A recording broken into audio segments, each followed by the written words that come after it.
సంతోషంగా ఉందండి. నాకు మా ఇంటికి మట్టి గణపతిని తీసుకొచ్చి ఇచ్చారు.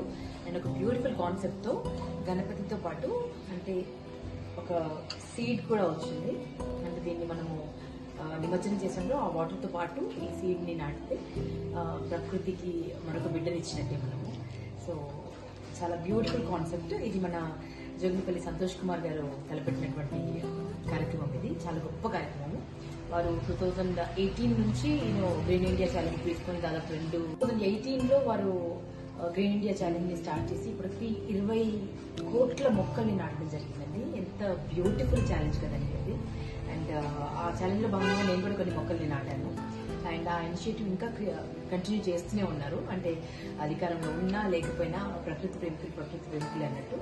So beautiful. అండ్ ఇలా అందరికీ గణపతిని ఇస్తూ, గణపతితో పాటు ఒక విత్తనాన్ని ఇస్తూ మరొక్కసారి మనం అందరం ప్రకృతి తల్లి బిడ్డలమే, మనం దాన్ని ప్రొటెక్ట్ చేసుకోవాలి అన్న అవేర్నెస్ కలిగిస్తున్నారు. సో బ్యూటిఫుల్, చాలా బ్యూటిఫుల్ ఇనిషియేటివ్ అండి. సంతోష్ కుమార్ గారు కూడా మనస్ఫూర్తిగా అభినందనలు. అండ్ ఇంత బ్యూటిఫుల్ గణపతి మా ఇంటికి వచ్చారు. మీకు కూడా బ్లెస్సింగ్స్ ఇవ్వాలి భగవంతుడిని మనస్ఫూర్తిగా కోరుకుంటున్నాను. డెఫినెట్ గా అండి, ప్రకృతిని కాపాడటం అంటే, ప్రకృతిని ప్రేమించడం అంటే అంతకు మించిన పూజ అర్చన ఇంకొకటి ఉంటుందండి. సో మనం తల్లి గర్భంలో ఉన్నాము. మనము మన తల్లి, మన భూమాత.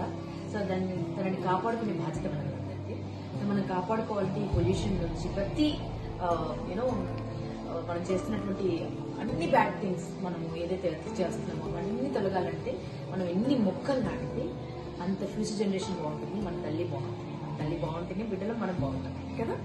సో భగవంతు సాక్షిగా ఈ ప్రామిస్ చేద్దాం. మనము వీలైన మొక్కలు నాటడం. This is the right season to do that.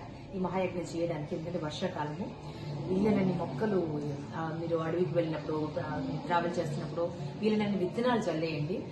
భగవంతుడి దయ వల్ల డెఫినెట్ గా మనం నాటుకుని ఈ మహావృక్షాలే మన ఫ్యూచర్ జనరేషన్స్ ని కాపాడే ప్రయత్నం చేస్తాయి, మనల్ని కాపాడే ప్రయత్నం చేస్తాయి.